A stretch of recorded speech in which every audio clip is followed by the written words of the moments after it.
ભગવાન વેદવ્યાસજી જન્મે જઈને શ્રીમદ દેવી ભાગવતની કથાનું વર્ણન કરતા કહી રહ્યા છે કે રાજન, જ્યારે જ્યારે આ સૃષ્ટિ પર અધર્મ વધ્યો, જ્યારે જ્યારે આ સૃષ્ટિ ઉપર ધર્મને કંઈક હાનિ પહોંચી, આસુરી વૃત્તિઓ દ્વારા, અસુરો દ્વારા, દુષ્ટ રાજાઓ દ્વારા, ત્યારે ભગવતીની પ્રેરણાથી અવતાર લઈને શ્રી હરિ આ ધરતી ઉપર પ્રગટ થયા. આમ તો ભગવાનના 24 અવતાર થયા, પણ અહીંયા મુખ્ય 2 અવતારોની વાત કરી, ભગવાન શ્રી રામ અને ભગવાન શ્રી કૃષ્ણ. એ અવતાર ચરિત્રોની કથા આપણે દર્શન કરી. કોઈને કોઈ માધ્યમ લઈને શ્રી હરિ અહીંયા આવે છે આ ધરતી પર. એ અવતારના કારણો બતાવ્યા. ત્યારે મહારાજ જન્મે જઈ ભગવાન વેદવ્યાસજીને નિવેદન કરે છે કે હે વ્યાસજી, આ ધરતી ઉપર કેવલ શ્રી હરિનો જ અવતાર થાય છે. ભગવાન તો અવતાર લઈને આવે છે, પણ શું ભગવતી પણ અવતાર ધારણ કરીને આ ધરતી પર આવે કે નહીં? સર્વસમર્થ જે આદિ શક્તિ છે, જેની ઈચ્છાથી બ્રહ્મા વિષ્ણુ મહેશ ચાલે છે, જગતના કાર્યો કરે છે, એ ભગવતી સ્વયં અવતાર લઈને આવે કે નહીં? ત્યારે વ્યાસજી કહે છે, રાજન, ભગવતી વગર તો આ સૃષ્ટિનું કોઈ અસ્તિત્વ નથી. ભગવતીની કૃપા વગર આ સૃષ્ટિ હોય જ ન શકે. જો આ ધરતી પર નારાયણ આવતા હોય અવતાર લઈને, તો એ પણ ભગવતીની ઈચ્છાથી. કેવલ નારાયણ જ આવીને અસુરોનો નાશ કરે છે, ભક્તોનો ઉદ્ધાર કરે છે એવું નથી. ભગવતી પોતે પણ આવે છે. નારાયણને તો ભગવતીની ઈચ્છાને આધીન રહેવું પડે છે. એ ઈચ્છા કરે, એ આજ્ઞા કરે ત્યારે આવે. પણ ભગવતી તો પોતાની રીતે આવી શકે છે અને કોઈ પણ રૂપ લઈને આવે છે. જ્યારે જ્યારે જરૂર પડ્યા જગતને, ત્યારે ભગવતી પણ આ ધરતી ઉપર અવતાર લઈને આવ્યા. તો જન્મે જઈએ પ્રાર્થના કરી કે હે ભગવાન વેદવ્યાસજી, યોગેશ્વર્યા પ્રભાવોયમ કથિતશ્ચાતિ વિસ્તરા બ્રૂહિ તચ્ચરિતં સ્વામિન શ્રોતું કૌતૂહલં મમ મહાદેવી પ્રભાવં વૈ શ્રોતું કોનાભિવાંછવી યો જાનાતિ જગત સર્વં તદુત્પન્નં ચરાચરમ શ્રોતુમ કોનાભિવાંછતિ. આપે મને દિવ્ય ચરિત્રોના દર્શન કરાવ્યા, દિવ્ય ચરિત્રોની કથા સંભળાવી. શ્રી હરિ અવતાર લઈને આ ધરતી પર આવે, અસુરોનો સંહાર કરે, ભક્તોનો ઉદ્ધાર કરે, ને જે લીલાઓ કરે એ લીલાઓનું વર્ણન આપે મને શ્રવણ કરાવ્યું. તો હે વ્યાસજી મહારાજ, મારા પર કૃપા કરીને હવે આપ ભગવતીના ચરિત્રોનું દર્શન કરાવો. કયા કયા રૂપે ભગવતી આ ધરતી ઉપર પ્રગટ થયા, એણે કઈ કઈ લીલાઓ કરી, કયા ચરિત્રો કર્યા, કયા અસુરોનો સંહાર કર્યો, કયા ભક્તોનો ઉદ્ધાર કર્યો, એ સર્વ ચરિત્રો આપ અમને દર્શન કરાવો. ભગવતીની લીલા કથાઓ વિસ્તારથી કહો. ભગવતીના પ્રાગટ્યની કથા કહો. નારાયણના અવતારોની કથા જો એટલી રોચક છે તો પછી ભગવતીના અવતારની કથા કેટલી રોચક હશે, કેટલી મનમોહક હશે. નારાયણના અવતાર ચરિત્રોની કથા સાંભળીએ તો આપણું હૃદય પ્રેમથી છલોછલ ભરાઈ જાય. તો ભગવતીના અવતાર ચરિત્રોની કથા એ કેટલી મધુર હશે. મહારાજ મને વિસ્તારથી કહો. તો વ્યાસજી કહે, રાજન, મહિષાસુર નામે એક દૈત્યનો જન્મ થયો આ ધરતી ઉપર. એને બ્રહ્માજીનું વરદાન મળ્યું કે સ્ત્રીના હાથે તારું મૃત્યુ થશે. તો એને મારવા માટે ભગવતીનું પ્રાગટ્ય થયું. ભગવતી ભુવનેશ્વરી પ્રગટ્યા. આમ કથા ન કરો. ભગવતીના પ્રાગટ્યની કથા આવી છે. દેવી ભાગવતના જે ઈષ્ટ દેવી છે એની કથા છે, તો વિસ્તારથી કથા કહો ને. સંક્ષેપમાં ના કહો, વિસ્તારથી કથા કહો. કોણ હતો મહિષાસુર, કેવી રીતે એ જન્મ્યો, અને એને મારવા માટે ભગવતી કેવી રીતે પ્રગટ થયા, આ બધી કથા આપ અમને વિસ્તાર. ત્યારે વ્યાસજી મહારાજ જન્મે જઈને સર્વપ્રથમ મહિષાસુરની ઉત્પત્તિ બતાવે છે, ને એ મહિષાસુરને મારવા માટે ભગવતી ભુવનેશ્વરી આવ્યા એ કથા કહી. મહિષઃ કસ્ય પુત્રોऽસૌ કથમ જાતો મહાબલી કથમ ચ માહિષં રૂપમ પ્રાપ્તમ તેન મહાત્મનઃ. મહિષઃ કસ્ય પુત્રોऽસૌ. जन्मेजय पूछे छे, महाराज महिषासुर कहाँ से आया था, किसका पुत्र था, कौन उनके माता पिता थे, और इतना बलशाली वीर कैसे बना, वीर होने पर भी वो क्रूर कैसे बना, वो असुर कैसे बना, ये बताइए. ત્યારે ભગવાન વેદવ્યાસજી વર્ણન કરે છે કે રાજન, દૈત્ય કુળમાં મહારાજ દનુ નામે એક દૈત્ય થઈ ગયા. મહારાજ દનુને બે પુત્ર હતા, રંભ અને કરંભ. આ બંને ભાઈઓ મહાબળવાન હતા, દાનવોમાં શ્રેષ્ઠ હતા. પાતાળમાં ઉત્તમ રીતે રાજ્ય ભોગવતા હતા.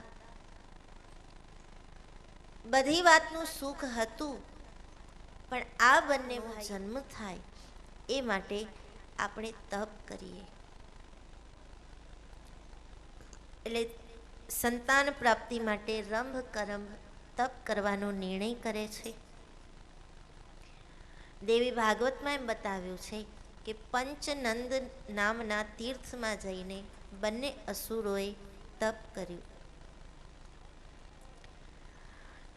કરંભ છે એ નદીના જલમાં ઉતર્યા, નદીના તળિયે બેસી તપ કરે છે જલની અંદર, અને રંભ પોતે પોતાની આજુબાજુ અગ્નિ પ્રજ્વલિત કરે છે ને અગ્નિની વચ્ચે બેસીને તપ કરે છે. બંને ભાઈઓએ તપ આદર્યું. ધીરે ધીરે ધીરે એનું તપ સિદ્ધ થવા લાગ્યું છે. ત્યારે દર વખતે જેમ થાય એમ આ વખતે પણ ઇન્દ્રદેવને ચિંતા થઈ. ધરતી ઉપર કોઈ તપ કરે તો આકાશમાં ઇન્દ્રદેવને ચિંતા થાય કે ક્યાંક મારું ઇન્દ્રાસન માંગી લેશે તો. એટલે વળી ઇન્દ્રદેવને ચિંતા થઈ કે આ બંને જો સિદ્ધ બની જશે, આનું તપ જો સિદ્ધ થઈ જશે અને વરદાનમાં મારું ઇન્દ્રાસન માંગી લેશે તો મારે દર ભટકવું પડશે. એટલે ઇન્દ્રદેવ આવે છે, ભૂંડનું રૂપ લીધું. સૌથી પહેલા નદીના જલમાં ઉતર્યા છે. ભૂંડનું રૂપ લઈ નદીના જલમાં ઉતર્યા અને કરંભ જે નદીના જલમાં તપ કરતો હતો એ કરંભને ઇન્દ્રદેવે મારી નાખ્યો.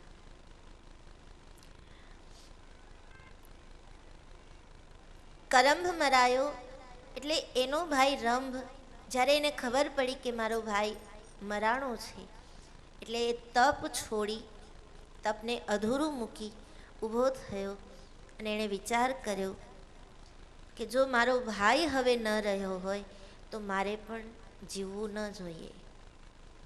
હું મારી જાતને પોતે ખતમ કરી નાખું. મારો ભાઈ હતો અને અમે બંને તપ કરતા હતા, હવે એ નથી રહ્યો તો મારે પણ જીવવું નથી. એટલે રંભ પોતાના હાથે જ પોતાના વાળ પકડે છે, બીજા હાથમાં તલવાર લીધી અને તલવારના પ્રહારથી પોતાનું માથું કાપવા તૈયાર થયો કે આ તપ નથી કરવું, પુત્ર નથી જોઈતો, બસ ભાઈ મર્યો એટલે મારે પણ મરી જવું છે. મસ્તક કાપવા તૈયાર થયો, તલવારનો ઘા કરે ત્યાં તો સાક્ષાત અગ્નિદેવ પ્રગટ થયા અને રંભનો હાથ પકડી લીધો અને બોલ્યા છે અગ્નિદેવ કે वत्स, तुम तो महामूर्ख हो, ऐसी मूर्खता तो कोई मूर्ख ही कर सकता है. इतना कठिन तप किया और अब जब फल भोगने की बारी आई तो तुम आत्महत्या करने चले हो, कैसे मूर्ख हो. तो रंभ ने कहा कि महाराज, तप करूं, फल भोगूं किस लिए, मेरा भाई तो मर गया. અમે બંને ભાઈઓ સાથે જો ફળ ભોગવીએ તો અમને આનંદ આવે, હવે એ નથી તો મારે પણ કાંઈ નથી જોઈતું, મારે મરી જવું છે, મને મરવા દો. અગ્નિદેવ કહે કે કોઈ મરે એની પાછળ મરી જવું એવું કોણે કીધું છે? ભાઈ નથી રહ્યો તો એનો મતલબ એવો થોડી છે કે આપ પણ એની પાછળ મરી જાઓ. દુનિયામાં જન્મ અને મૃત્યુ તો આવ્યા જ કરે છે, કોઈ મરે છે તો પાછું કોઈ જન્મે પણ છે. અને મરનારની પાછળ જો હરેક વ્યક્તિ મરી જાય તો આ સૃષ્ટિનું કાર્ય ચાલે કેવી રીતે? અગ્નિદેવ કહે છે, રંભ, તારો ભાઈ જો મર્યો હોય તો તારો ધર્મ એ છે કે એની ઈચ્છા તારે પૂરી કરવી જોઈએ. કોઈ વ્યક્તિ અગર આપણને છોડીને જતો રહે તો એની પાછળ દુઃખી થવાને બદલે, રડવાને બદલે સારા કામ કરવા જોઈએ, એની અધૂરી ઈચ્છાઓ પૂરી કરવી જોઈએ કે જેથી એને ગતિ મળે. એની પાછળ રડવાથી કે એની પાછળ મરી જવાથી એ પાછો તો નહીં આવે. તું કદાચ તારી જાતને મારી નાખીશ તો કંઈ તારો ભાઈ થોડો જીવતો થવાનો છે. એના બદલે જે ઈચ્છા રાખીને તમે બંને ભાઈઓએ તપ કર્યું હતું એ ઈચ્છાને પૂરી કરવાની કોશિશ કર, તો તારા ભાઈને પણ શાંતિ મળશે મર્યા પછી. અગ્નિદેવે ખૂબ સમજાવ્યો રંભને. એટલે રંભ મરવાનો જે નિર્ણય હતો એ છોડી દે છે. અગ્નિદેવ પૂછે છે, બોલ, તારી શું ઈચ્છા છે? તને જે જોઈતું હોય તે માંગ, તારી ઈચ્છા હું પૂર્ણ કરીશ. કારણ કે તપ કર્યું છે ને, અને કોઈ દેવ માટે દેવ કે દૈત્ય એ બંને સમાન છે. કર્મ કરો તો ફળ આપવા માટે દેવતા વિવશ છે. પછી શુભ કર્મ કરો તો એનું ફળ આપણને શુભ મળે, અને અશુભ કર્મ કરશું તો એનું ફળ અશુભ મળશે. પણ દેવતા પણ ત્યારે જ ફળ આપી શકે જ્યારે આપણે કોઈ કર્મ કરીએ. કાંઈ પણ કર્યા વગર આપણને આશીર્વાદ જોઈએ તો એ તો કેમ બને? ભૂખ લાગે, ખાવું છે, પણ તૈયાર ભાણું જોઈતું હોય તો એ તો શક્ય નથી. એના માટે રોટલી ઘડવી પડે. એટલે કર્મ કરવા જ પડે છે. જો ફલ ભોગવવું હોય તો કર્મ કર્યા વગર ફળ મળતું નથી. પછી શુભ અશુભ કર્મ પ્રમાણે ફળ મળે. જેવા કર્મ કરીએ એવું ફળ મળે. એટલે અગ્નિદેવ બોલ્યા, હે રંભ, માગ, તને શું જોઈએ છે? તારી ઈચ્છા હું પૂર્ણ કરું. એટલે રંભ માંગે છે, અગ્નિદેવ, मुझे एक वरदान चाहिए. बोलो क्या चाहिए? तो कहा कि मुझे एक पुत्र चाहिए, और वो पुत्र भी सामान्य नहीं,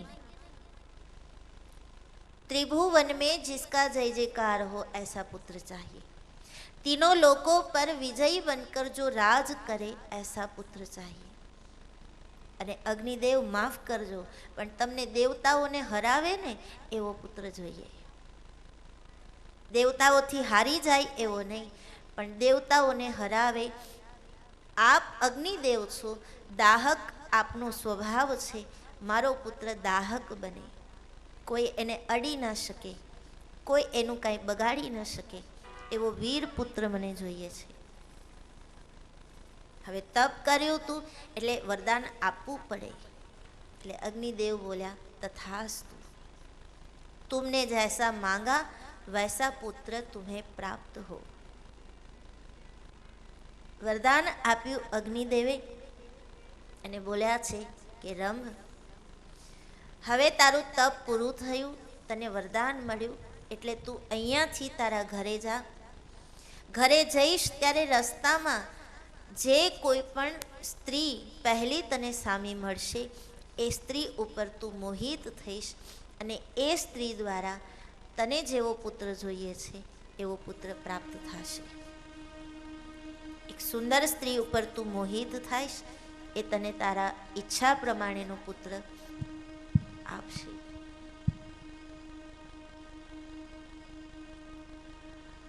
અગ્નિદેવે વરદાન આપ્યું. વરદાન આપી અગ્નિદેવ અંતર્ધ્યાન થયા. અહીંયા રંભ તપ પૂર્ણ કરી અગ્નિદેવના આશીર્વાદ લઈ અને પોતાના ઘર તરફ પ્રયાણ કરે છે. રસ્તામાં એક મહિષી એને દેખાણી. મહિષી એટલે ભેંસ. એ ભેંસને જોઈને એના પર મોહિત થયો રંભ, અને એ ભેંસના ફલ સ્વરૂપ મહિષાસુરનો જન્મ થયો. અગ્નિદેવના વરદાન મુજબ રંભ જે પણ સ્ત્રી ઉપર મોહિત થાય એના ઉદરથી એનો બાળક જન્મે એવું વરદાન હતું. એટલે મહિષી ઉપર મોહિત થયો અને મહિષાસુરનો જન્મ થયો. કાલિકા પુરાણની અંદર એક કથા એવી મળે છે કે આ મહિષી એ સામાન્ય ભેંસ નહોતી. એ કોણ હતી એની કથા કાલિકા પુરાણમાં બતાવી છે કે સિંધુ દ્વીપ નામના એક ઋષિ તપ કરવા માટે વનમાં ગયા હતા. યુવાન વય છે, સુંદર છે, ઋષિકુમાર છે, તપ કરે છે. એ જ્યાં તપ કરતા હતા ત્યાં વિપ્રચિત અસુરની કન્યા, જેનું નામ હતું માહિષ્મતી, એ વનમાં આવી છે. એ પણ યુવાન છે, સુંદર છે. વનમાં આવી ત્યારે એણે આ ઋષિને જોયા, જે સુંદર હતા, યુવાન હતા. પણ અસુર કન્યાને એમ થયું કે આટલા સુંદર ઋષિ એ તપ કરીને પોતાનું શરીર વેડફી નાખે, એના કરતાં હું એને પતિ તરીકે પ્રાપ્ત કરું, પતિનું સુખ આપું, એ મારો પત્ની તરીકે સ્વીકાર કરે. એટલે એ ઋષિ સાથે પરણવાની ઈચ્છાથી માહિષ્મતીએ એ ઋષિના તપનો ભંગ કરવા માટે ભેંસનું રૂપ લીધું. વિશાળકાય ભેંસ બની, મોટા મોટા શિંગડા વડે ઋષિના તપને તોડવાનો એણે પ્રયાસ કર્યો. યુવાન વય ઋષિ તપ કરતા હતા, સિદ્ધ હતા. તપ તૂટ્યું, સમાધિમાંથી જાગ્યા એટલે એને ક્રોધ આવ્યો. કહ્યું, માહિષ્મતી, એક તુચ્છ ઈચ્છાને પૂર્ણ કરવા તે મારા હજારો વર્ષોના તપ ઉપર પાણી ફેરવી દીધું. તપ કરવું એ કોઈ સૌભાગ્યશાળીને એ અધિકાર મળે છે. જ્યારે હું તપ કરી રહ્યો હતો ત્યારે તારી એક સાંસારિક તુચ્છ ઈચ્છાને પોષવા માટે તે મારા તપમાં ભંગ કર્યો. તે આ ઉચિત નથી કર્યું. તને ભેંસ બનવાનો બહુ શોખ છે ને, તો જા, હું તને શાપ આપું છું કે તું ભેંસ બની જા. પણ પછી તો માહિષ્મતી શરણે આવ્યા છે, પ્રાર્થના કરી, ક્ષમા માંગી. પણ બોલાયેલું વચન તો મિથ્યા ન થાય. પણ ઋષિકુમાર છે ને, સંત એ બહુ દયાળુ હોય. કદાચ ક્રોધ કરે પણ એનો ક્રોધ ક્ષણિક હોય છે. માહિષ્મતીએ ક્ષમા માંગી એટલે ઋષિ શાંત થયા અને બોલ્યા કે દેવી, આપે જે કર્યું એ ઉચિત કર્મ નહોતું. એનું ફળ તો તમારે ભોગવવું જ પડે. ભગવતીની ઈચ્છાથી આ મુખમાંથી જે શબ્દો નીકળ્યા એ સાચા તો પડશે, પણ મારા આશીર્વાદ છે કે આપ રાત્રિના અંધકારમાં કન્યાનું રૂપ ધારણ કરી શકશો. રાત્રે આપ કન્યા બનશો, દિવસના આપ ભેંસના રૂપમાં રહેશો અને આપના ઉદરથી એક વીર પુત્રનો જન્મ થશે, જેને મારવા માટે સ્વયં ભગવતીનો અવતાર થશે. આ આશીર્વાદ આપ્યા ઋષિકુમારે, અને એ શાપ અને આશીર્વાદનું મિશ્રણ લઈને આ આવી છે મહિષ.